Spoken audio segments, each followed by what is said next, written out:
In the last few years, we've seen the automobile become accepted really throughout the world as an art form. These cars are a rolling sculpture. These cars have the shape and beauty and understanding of aesthetic design that all great sculptures had, and they will send you down the road at 100 miles an hour. Art Deco was a design movement that celebrated the machine. And what better machine than the automobile?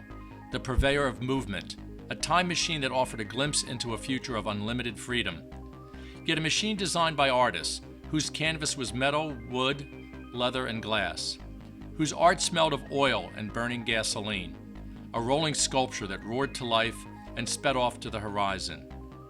Machines that expressed our status to the people we passed on the road, and machines that confirmed to ourselves who we are and where we are going. But the automobile not only carried us on our travels, it also carried the hope of a generation, a promise for speed, the excitement of new adventures, and it also brought about a whole different kind of leisure activity, taking a drive for the pure enjoyment of the ride. Gentlemen, I need a fill card, and let me have some by Mellows. We have to tent this whole thing off.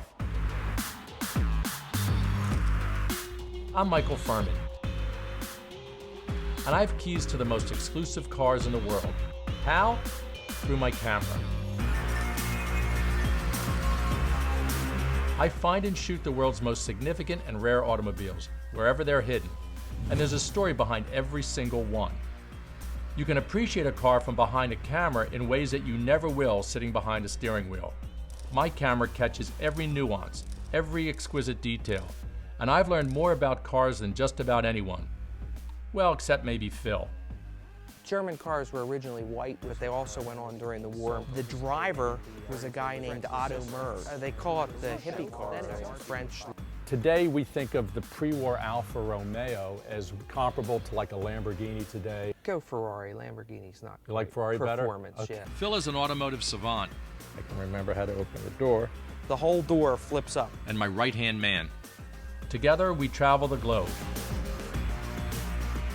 He makes sure we find the perfect car, This valley comes all the way down there. I've never seen that on a car. and I make sure we get the perfect shot.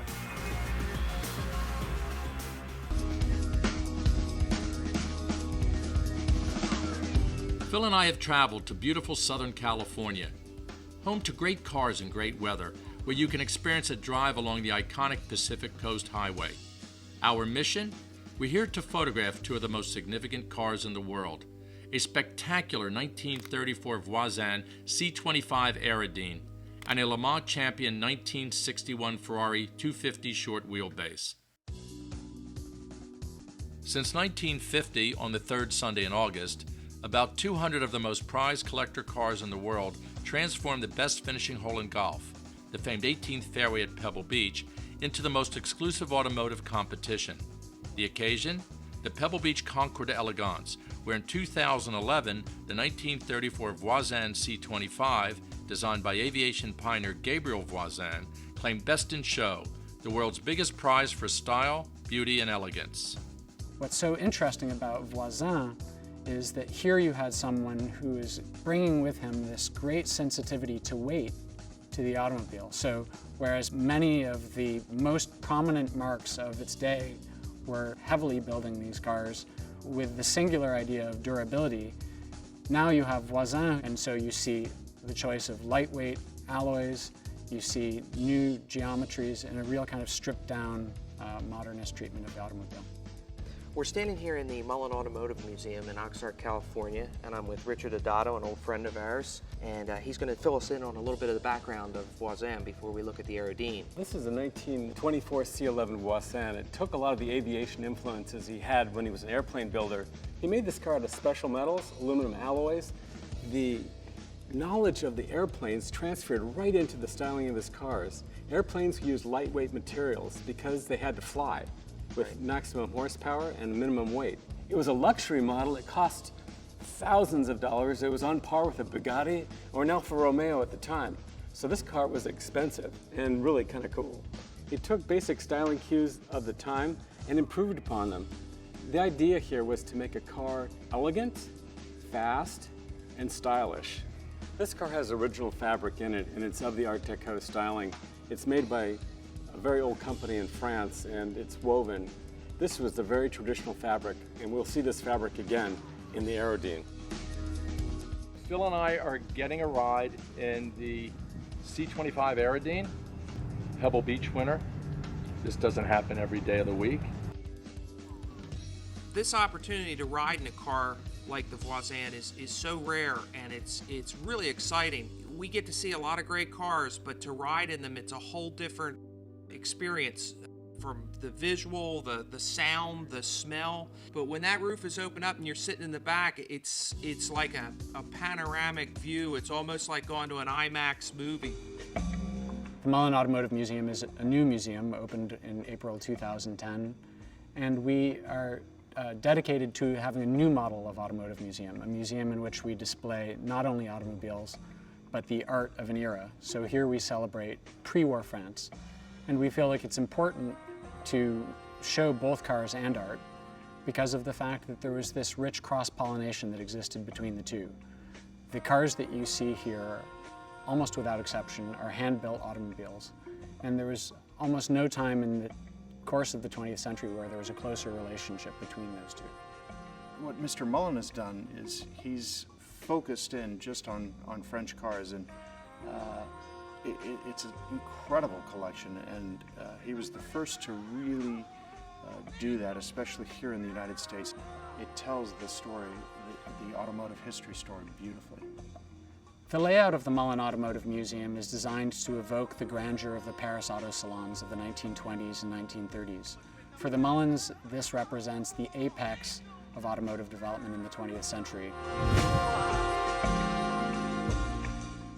This has continuous curves, all these declining planes that come up and come down, and I think it's just fascinating. Like all these louvers here were to cool the brakes. This was like high thinking for the time.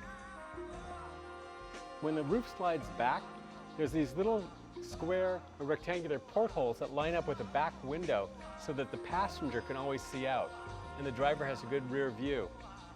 This is like a form follows function deal.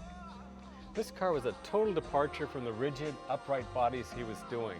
Voisin was a trained architect, and he designed this car, even though it has architectural features and highly detailed, and thinking about industrial design, it still looks streamlined for the day.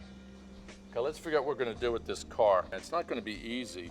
There are so many elements to this car that when you're standing here looking at it, it looks fascinating, but then you have to imagine what happens if we capture just a portion of it. I like that real flat windshield. You have all these beautiful curves on this car, then you have a slab of flat, looks like plate glass sitting there. It looks safe too. And look at the and how brackets holding it on. The wipers actually come through the glass. Yeah. You know, it's Where's the motor for that? right there in the middle. Okay, so here's your interior. Remember when this car was at Beautiful. Pebble Beach, all the people that were standing around it, and they had all the doors open. Yeah. And you couldn't get anywhere near this car because everyone was so captivated by this interior. How are you going to avoid getting lost in that pattern? I'd love to do something on this dashboard. I'll give you $50 if you can tell me what these are. I know what they are. No way. Bill, they're fuses. No somebody told you that. No. Yes, there's no way you knew that. Trust me. No way. They're Okay. fuses. And for the love of me, I have no idea what that thing is. Do you know what that thing is? What? Oh, I do know that. That's the horn. This is the horn? Yeah, when you make contact with the underside there, Oh, I see. it's a funky way to do it, but does anything surprise you with this? Yeah. So it's going to be difficult. Yeah, You sure but there's not the cloth in you there? can do it. You can rise to the challenge. We'll give it a shot. I'll need to be covered because I'm going to reflect in otherwise.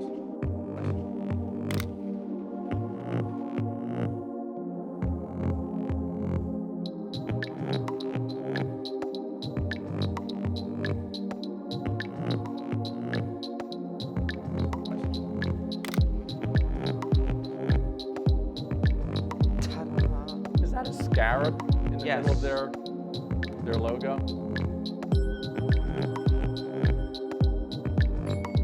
Egypt was real big then, Michael. Go figure. Anyway, I am cultured. You all right with this chicken yet? While we're in Southern California, I decided to drive to Beverly Hills and visit with my good friend Bruce Meyer. I've been fortunate over the years to shoot a number of Bruce's very special cars, but one has eluded me, the 1961 Ferrari 250 short wheelbase. Michael, Hey, Bruce. welcome to the Beverly Hills Garage. Constructed in 1926, the very first garage built in Beverly Hills. And it happens to be where I started my business in 1968. This is the Pearson Brothers Coupe, considered by most hot rodders to be the most important hot rod coupe in history. And it was on the cover of Hot Rod magazine in April 1950, and it went 150 miles an hour. And it beat the Roadsters because they had this aerodynamic shape. They did this front scallops and kind of a rear treatment, so it's red, white, and blue, the all-American deal. It's unique to this car. I've never seen another car that has a paint job quite like this, and I think if somebody showed it to me and laid it out on paper, I would think that ain't gonna work. But it the does. car is so iconic that it does work. It is about as dangerous a piece of race car by today's standards you can get. You know, you've got the gas tank right next to the battery, which is right next to you. The amazing thing is how well preserved this car was. Pete Chaporis restored it for me, and this kind of helped found the SoCal Speed Shop. Bruce, this car looks familiar to me. We photographed it a couple of years ago. It's a significant car for me because I love the American cars, and I particularly love Le Mans cars. Briggs Cunningham tried very hard to win Le Mans with an American car. And he put a team together with 3 Corvettes, 1, 2, and 3, and was able to win 8th overall and 1st in class. The importance of this car for me is the fact that it's an American car, but more importantly, that it's a Le Mans car. And Le Mans was the Olympic Games, Super Bowl, World Series of Motorsport. Was then, is today, and without a doubt, ongoing, it will be the most important race in the world. We have another Le Mans car. It won its class at Le Mans. It won its class at Spa. It won its class at Monza. It won its class at Nürburgring. This car is a winner.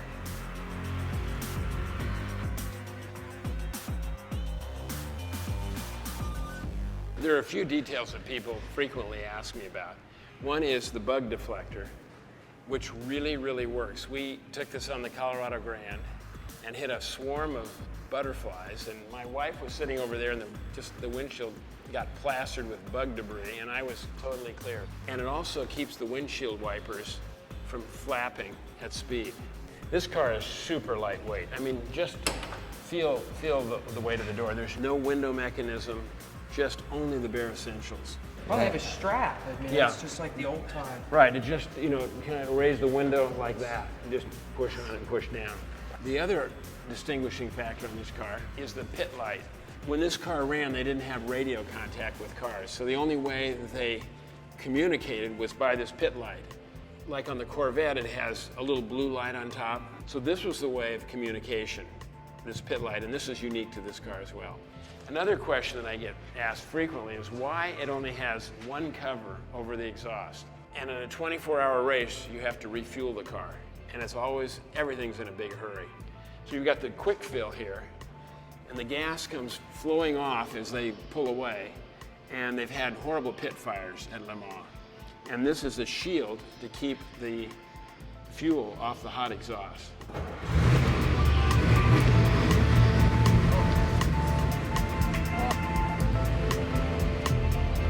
This car was built for Le Mans in 1961, and this car did exactly as it was intended. This is a very special car. It's a short wheelbase Berlinetta, what they call a Comp 61, but it really is a road-going Ferrari.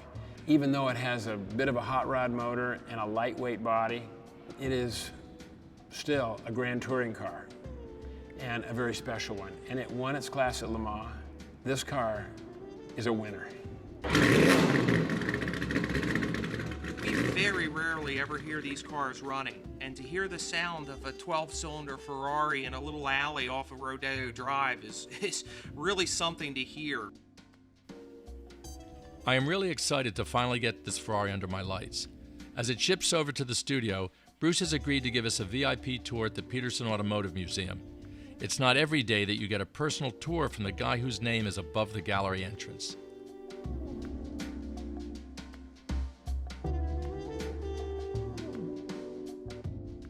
have Bruce's great Ferrari on this set.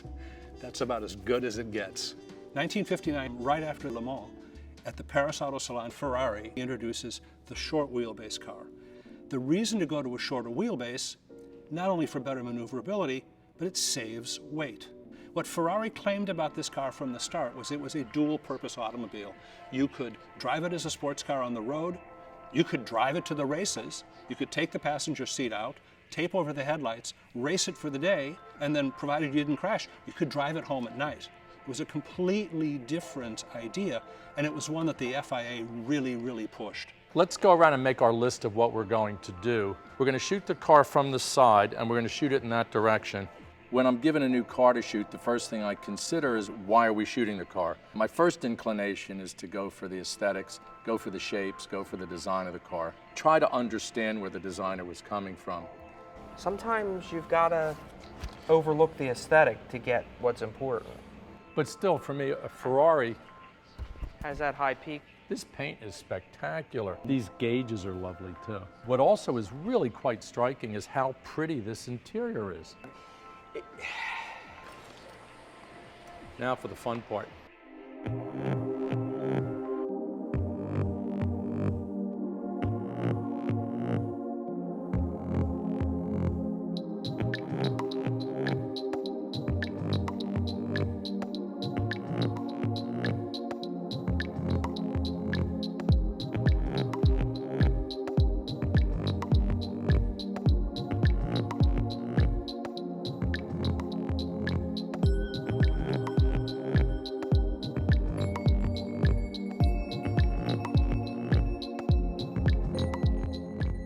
When we shoot, I say to myself, if the light was too small now and I had a bigger light, what would it look like? And then we use multiple exposures to get that kind of a net result. When we're done, we have to make it look like the car was really shot that way. So therefore, you have to know how the car would have looked if it was shot under optimal conditions. Usually the deck, we put a fresh coat of flat black paint on it so nothing reflects up. 99 out of 100 people that look at the photograph wouldn't even notice that, but he does. If we capture the car properly, then the photograph will be exciting. It pops up on that monitor and it's like, wow, that's what he was going for. More often than not, the cars I'm shooting are very old. And my job really is to communicate the essence of that car, to communicate the designer's intentions with that car to the public today.